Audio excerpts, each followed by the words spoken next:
Hi, I'm Richard O'Keefe, here to help fundraising event organizers everywhere raise more money to help more people. I'm putting together this series of videos to show how to produce a successful fundraising event with a live and silent auction. So, I want to start out by introducing myself. I'm a fundraising auctioneer.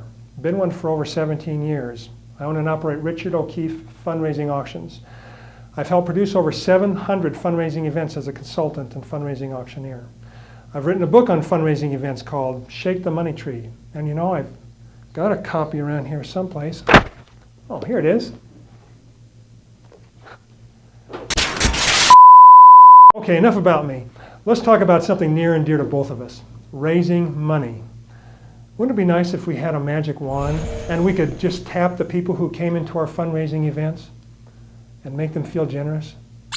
Ooh, shouldn't sound like that. Ah, that's better. Well, unfortunately, we don't have a magic wand, but I know the next best thing. I've discovered there are certain things that you and your committee and your auctioneer can do to bring out the generosity in people who attend your fundraising events. Is that something good to know? Well, if you've ever been to a fundraiser where the guests were not in a generous mood, then you know how disheartening that had to be for the event organizers. You see, generosity is an emotion, and the amount of money that people spend at your event will depend on how they feel at that time. And you have an influence over how they feel at that time, for better or for worse. Always keep this in mind. From the moment your guests enter your event until the time they leave, they are in your realm of influence. And what you do or fail to do during that time will make a difference in how generous your guests feel. You might want to write that down. So just how do we go about inspiring generosity? Well, it all has to do with meeting 4 objectives. Objective number 1, guests are made to feel important.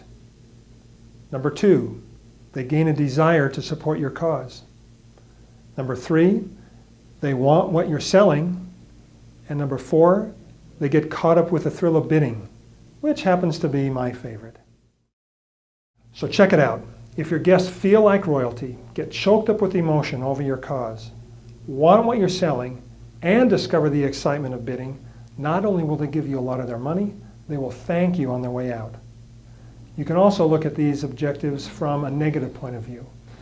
If your guests feel neglected and ignored, or they don't feel much of a connection with your cause or organization, or they don't know about or care about the items on your live and silent auctions, or they get bored with the live auction, what are the chances of those people spending very much, if anything, at your fundraising event? Somewhere between slim and none. Are these objectives starting to make some sense? I call them the 4 objectives of a successful fundraising event. And in the videos to come, I'm going to be talking about the tasks that need to be accomplished to make sure these objectives get met. You see, producing a successful fundraising event comes as a result of doing the right tasks. And those fundraising event organizers who leave out some of the right tasks, no matter how sincere their desire or how hard they work or how noble their cause, generally meet with less than desired results. They leave money on the table. So if producing a successful fundraising event depends on doing certain tasks, then anybody, regardless of their background or experience, can be successful. They just need to know the tasks.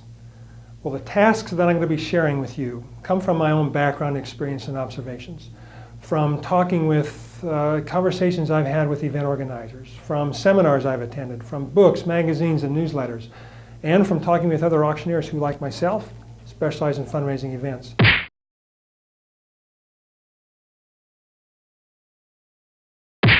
You are going to love this stuff, and you're going to raise a lot of money as you apply it.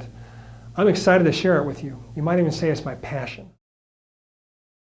So through these video blogs, I'm going to be sharing with you ideas to raise money, taking you with me to fundraising events.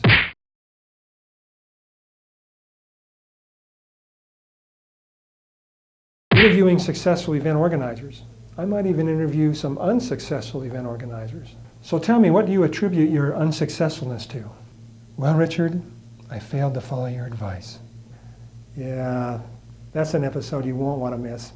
I'll also be introducing you to people who can be resources, supply goods and services if you need them, and whatever else I can do to bring you entertaining advice. It's going to be fun, interesting, informative. Oh, there's just one more thing. There's a lot of good information on my website. In fact, it might not be a bad idea for you to go there and check it out.